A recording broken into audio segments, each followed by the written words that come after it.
당신은 아무것도 잘못하지 않았습니다. 그냥 존재하는 것만으로도 누군가는 당신을 싫어합니다. 웃으면 싫고, 잘 되면 더 싫고, 조용히 있어도 눈에 거슬린다고 합니다. 처음엔 내가 뭔가 잘못한 게 있나 싶어서 열심히 돌이켜봅니다. 행동도 고쳐보고, 말도 조심해보고, 더 친절하게 대해보기도 합니다. 그런데 달라지는 게 없습니다. 오히려 잘하면 잘할수록 더 미움받는 느낌이 듭니다. 이 영상은 바로 그 감정을 느껴본 적 있는 분들을 위해 만들었습니다. 왜 어떤 사람들은 이유도 없이 나를 미워하는 걸까요? 그 사람의 문제일까요? 아니면 진짜로 내 문제일까요? 진짜 심리를 낱낱이 파헤쳐 드리겠습니다. 끝까지 보시면 지금 당신을 미워하는 그 사람의 속마음이 완전히 보이기 시작할 겁니다. 자, 지금 바로 시작합니다. 먼저 가장 중요한 사실 하나를 말씀드리겠습니다.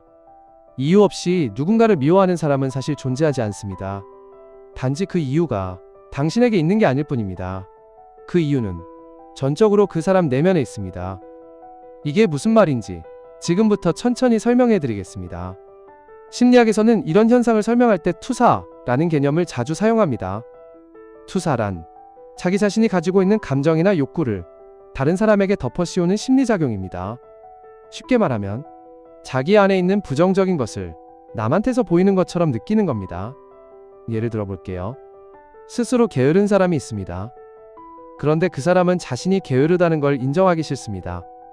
그래서 그 감정을 억압합니다. 그런데 주변에 열심히 사는 사람이 있으면 어떻게 될까요?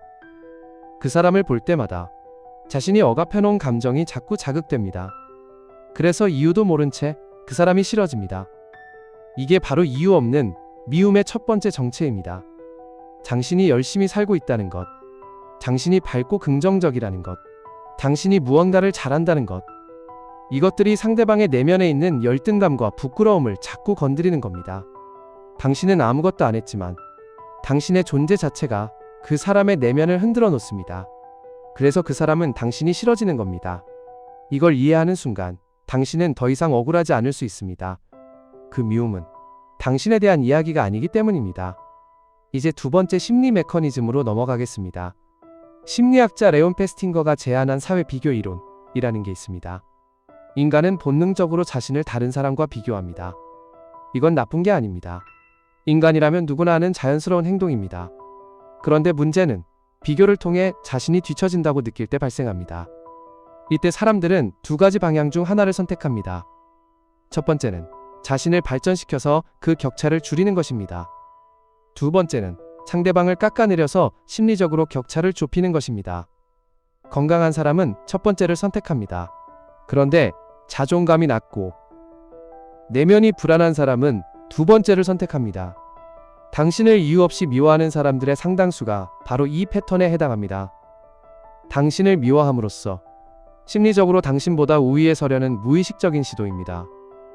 직접 노력해서 자신을 올리는 게 힘드니까 당신을 끌어내리는 게 훨씬 쉬운 방법인 겁니다. 무섭죠? 그런데 이게 현실입니다.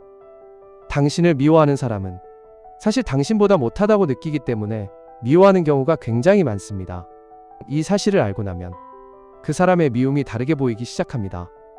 지금 이 내용이 도움이 되셨다면 지금 바로 구독 버튼을 눌러주세요. 다크심리연구소는 이런 심층 심리학 콘텐츠를 매주 꾸준히 올리고 있습니다. 당신이 몰랐던 사람의 진짜 속마음, 앞으로도 계속 파헤쳐 드리겠습니다. 자, 이제 세 번째 심리로 넘어갑니다. 이번엔 조금 더 어두운 이야기를 해보겠습니다. 심리학에서 나르시시즘이라는 개념이 있습니다. 자기 자신만이 특별하고 우월하다고 믿는 성향입니다. 나르시시스트들은 세상을 아주 단순하게 봅니다. 나보다 위에 있는 사람과 나보다 아래에 있는 사람, 딱 이 두 가지로만 나눕니다. 그들에게 위협적으로 느껴지는 사람이 있으면 그 사람을 자동적으로 적으로 분류합니다. 당신이 능력이 있거나 인기가 많거나 외모가 뛰어나거나 무언가를 잘하는 사람이라면 나르시스트에게는 자신의 우월감을 위협하는 존재로 인식됩니다. 그래서 그들은 당신을 무너뜨리려 합니다. 험담을 하고 흠집을 내고 아무렇지 않게 당신 뒤에서 이야기를 만들어냅니다. 무서운 점은 이들이 자신이 왜 당신을 미워하는지 스스로도 모른다는 겁니다. 그냥 싫습니다. 그냥 눈에 거슬립니다. 그게 전부입니다. 이유 없는 미움처럼 보이지만 사실 그 내면에는 아주 강렬한 질투와 위협감이 숨어 있습니다. 이런 사람들과 싸우는 건 아무 의미가 없습니다. 이유는 조금 뒤에 설명드리겠습니다. 지금은 네 번째 심리로 넘어갑니다. 과거의 상처가 당신에게 투영되는 경우입니다. 어떤 사람들은 과거에 자신과 비슷한 유형의 사람에게 상처를 받은 경험이 있습니다. 그런데 그 상처가 제대로 치유되지 않은 채로 남아있으면 어떻게 될까요? 그 유형과 비슷하게 생긴 사람, 비슷하게 행동하는 사람, 비슷한 분위기를 가진 사람을 만나면 뇌가 자동으로 과거의 나쁜 기억과 연결해버립니다. 당신은 아무것도 잘못하지 않았지만 그 사람의 뇌 속에서 당신은 이미 과거의 나쁜 사람과 동일한 존재가 되어버린 겁니다. 이건 심리학에서 전이라고 부릅니다. 상담 현장에서도 굉장히 자주 나타나는 현상입니다. 이 경우의 미움은 특히 억울합니다. 당신은 진짜 아무것도 안 했는데 그 사람의 과거가 당신에게 덮어 씌워진 것이기 때문입니다. 이런 케이스는 당신이 아무리 잘해줘도 해결되지 않습니다. 그 사람이 스스로 자신의 상처를 직면하고 치료하지 않는 한 절대로 나아지지 않습니다. 당신 탓이 아닙니다. 절대로요. 이제 다섯 번째 심리입니다. 이건 사실 가장 많은 분들이 겪고 있는 케이스이기도 합니다. 바로 집단역학과 희생양 심리입니다. 여러 명이 모이는 집단에는 반드시 하나의 공통된 감정 배출구가 생깁니다. 집단이 스트레스를 받거나 내부에서 갈등이 생기면 그 에너지를 밖으로 내보내기 위해 한 명을 타겟으로 삼는 일이 벌어집니다. 이게 바로 희생양입니다. 희생양은 대체로 착하고 반격을 잘 안 하고 조용하고 특별히 자기 세력이 없는 사람이 됩니다. 이상하죠? 오히려 좋은 사람이 더 타겟이 되는 겁니다. 왜냐면 반격이 없으니 안전하고 집단이 같이 미워해도 큰 파장이 없기 때문입니다. 이 패턴은 학교에서도, 직장에서도, 동호회에서도, 심지어 가족 안에서도 나타납니다. 집단 안에서 이유 없이 따돌림을 당하는 것처럼 느껴진다면 당신이 그 집단의 희생양이 되었을 가능성이 높습니다. 이건 당신의 문제가 아닙니다. 그 집단의 역기능적인 시스템이 당신을 희생양으로 선택한 것입니다. 그리고 이 상황에서 당신이 해야 할 가장 현명한 행동도 뒤에서 말씀드리겠습니다. 자, 이제 여섯 번째 심리입니다. 이번엔 아주 흥미로운 개념을 하나 소개해드리겠습니다. 바로 단순 노출 효과의 반작용입니다. 보통 단순 노출 효과는 어떤 사람이나 사물을 자주 보면 볼수록 더 호감이 생기는 현상입니다. 그런데 반대 방향으로 작용하는 경우도 있습니다. 어떤 사람에게 처음 만남에서 별다른 이유 없이 부정적인 인상을 받으면 그 이후에 아무리 좋게 행동해도 오히려 볼수록 더 싫어지는 경우가 있습니다. 이건 뇌가 첫 번째 인상을 기반으로 이후의 모든 정보를 편향되게 해석하기 때문입니다. 심리학에서는 이걸 확증 편향이라고 합니다. 싫다고 생각한 순간부터 그 사람의 모든 행동이 싫어 보이기 시작합니다. 웃으면 비웃는 것처럼 보이고, 도와주면 보여주기 식으로 보이고, 조용히 있으면 거만하게 보입니다. 당신이 무엇을 해도 틀려 보이는 상황, 바로 이 확증 편향이 작동하고 있는 겁니다. 이걸 알면 당신이 아무리 노력해도 그 사람의 인식이 바뀌지 않는 이유를 이해할 수 있습니다. 그리고 이걸 알면 그 사람을 바꾸려는 시도 자체를 멈춰야 한다는 것도 알 수 있습니다. 자, 이제 어느 정도 심리 메커니즘을 파악하셨죠? 그렇다면 가장 중요한 부분으로 넘어가겠습니다. 이유 없이 당신을 미워하는 사람에게 당신은 어떻게 대응해야 할까요?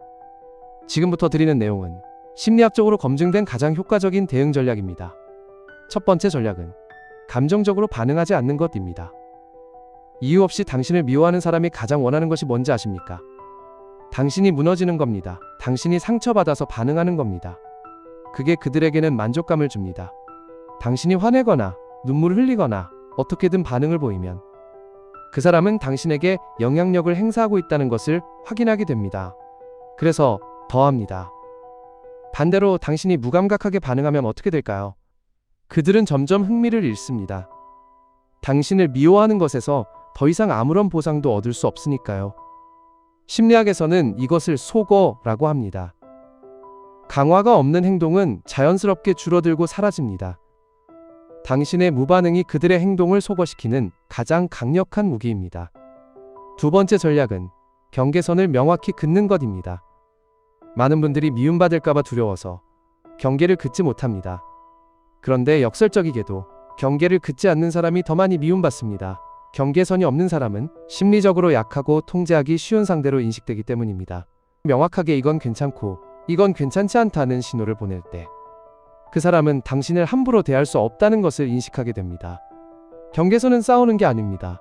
그냥 당신의 영역을 분명하게 보여주는 것입니다. 이것만으로도 많은 이유 없는 미움이 사라집니다. 세 번째 전략은 그 사람에게 쏟던 에너지를 자신에게 돌리는 것입니다. 이유 없이 미움받을 때 우리는 얼마나 많은 에너지를 그 사람을 이해하는 데 씁니까? 왜 나를 싫어할까? 내가 뭘 잘못한 걸까? 어떻게 하면 그 사람이 나를 좋아할까? 그 에너지를 지금 당신을 진심으로 좋아하는 사람들에게 돌리세요. 그리고 당신 자신에게 돌리세요. 당신을 미워하는 사람에게 에너지를 쓰면 쓸수록 당신은 소진됩니다. 그리고 그 사람은 아무 비용 없이 당신의 에너지를 빨아가는 겁니다. 이건 아주 불공평한 거래입니다. 에너지를 걷어들이세요. 네 번째 전략은 미움받는 것을 객관적으로 바라보는 능력 기르기입니다. 심리학자 알프레드 아들러는 말했습니다. 모든 사람에게 사랑받는 것은 불가능하다. 누군가에게 미움받는다는 것은 당신이 자신의 방식대로 살고 있다는 증거다. 미움받는 게 나쁜 것만은 아닙니다. 오히려 당신이 어떤 방향으로든 존재감을 드러내고 있다는 뜻이기도 합니다. 완전히 투명 인간이 된다면 아무도 미워하지 않겠죠. 미워한다는 건 그만큼 당신이 상대방의 레이더에 잡혔다는 겁니다. 그리고 그건 당신이 이미 무언가를 가지고 있기 때문입니다. 이 관점 전환만으로도 미움이 덜 고통스러워질 수 있습니다. 이 채널에서 앞으로도 이런 심층적인 심리학 내용들을 계속해서 다룰 예정입니다. 지금 좋아요 버튼을 눌러주시면 이런 콘텐츠가 더 많은 분들께 닿을 수 있습니다. 그리고 아직 구독하지 않으신 분들은 지금 구독 버튼 한 번만 눌러주세요. 당신의 클릭 하나가 같은 고통을 겪고 있는 누군가에게 이 정보를 전해주는 일이 됩니다. 자, 이제 마지막 파트입니다. 이 파트는 오늘 영상에서 가장 심오한 내용입니다. 집중해서 들어주세요. 우리는 지금까지 이유 없는 미움의 원인과 대응 방법을 살펴봤습니다. 그런데 마지막으로 한 가지 더 이야기해야 할 것이 있습니다. 바로 당신 자신이 그 미움에서 완전히 자유로워지는 법입니다. 심리학에서는 외부의 자극에 대한 우리의 반응이 얼마나 유연하냐에 따라 심리적 건강 상태를 판단합니다. 어떤 사람이 나를 미워한다는 사실을 알게 되었을 때 우리는 두 가지 반응 중 하나를 보입니다. 첫 번째는 그 사람의 감정이 내 삶 전체를 흔들어 버리는 것입니다. 두 번째는 그 사람의 감정을 인식하되 내 삶의 방향은 내가 정한다는 것입니다. 첫 번째 반응을 보이는 사람은 심리학적으로 외부 통제 소재를 가진 사람입니다. 내 감정과 행동이 외부의 사람이나 상황에 의해 결정된다고 느끼는 것입니다. 두 번째 반응을 보이는 사람은 내부 통제 소재를 가진 사람입니다. 내 감정과 행동의 주도권이 나에게 있다고 느끼는 것입니다. 연구에 따르면 내부 통제 소재를 가진 사람이 심리적으로 훨씬 건강하고 삶의 만족도가 높습니다. 그리고 흥미롭게도 이런 사람은 다른 사람에게 미움을 덜 받습니다. 왜냐하면 내부 통제 소재가 강한 사람은 흔들리지 않고 자신감이 있고 경계선이 명확합니다. 이런 사람은 타겟으로 삼기 어렵습니다. 그래서 결국 이유 없는 미움에서 자유로워지는 가장 근본적인 방법은 당신 자신의 심리적 중심을 강하게 만드는 것입니다. 그리고 그 중심을 강하게 만드는 데는 자기 자신을 깊이 이해하는 것이 가장 중요합니다. 어떤 사람인지, 무엇을 원하는지, 어떤 가치를 중요하게 생각하는지 이것들이 명확해지면 다른 사람의 근거 없는 미움은 더 이상 당신을 흔들 수 없습니다. 그 사람이 나를 싫어해도 나는 나입니다. 그 사람의 미움이 내가 나쁜 사람이라는 증거가 되지 않습니다. 그리고 그 미움에 흔들리지 않을 때 비로소 당신은 진짜로 자유로워집니다.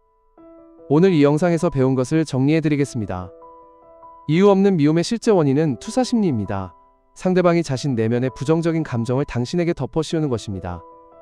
사회 비교 이론에 따르면 자존감 낮은 사람은 당신을 끌어내려 심리적 우위를 확보하려 합니다.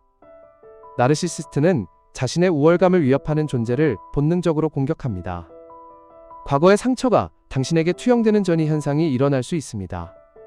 집단은 내부 갈등 해소를 위해 희생양을 만들어냅니다. 확증 편향은 첫 인상 이후 당신의 모든 행동을 부정적으로 해석하게 만듭니다. 그리고 대응 전략은 감정적 무반응, 경계선 설정, 에너지 전환, 관점 전환입니다. 마지막으로 내부 통제 소재를 강화해 심리적 중심을 굳건히 하는 것이 궁극적인 해법입니다. 당신은 아무 잘못도 하지 않았습니다. 그리고 당신은 모든 사람에게 사랑받을 필요도 없습니다. 당신의 가치는 누군가가 당신을 미워한다고 해서 달라지지 않습니다. 그 사실을 오늘 꼭 기억하고 돌아가시길 바랍니다. 지금까지 다크심리 연구소였습니다.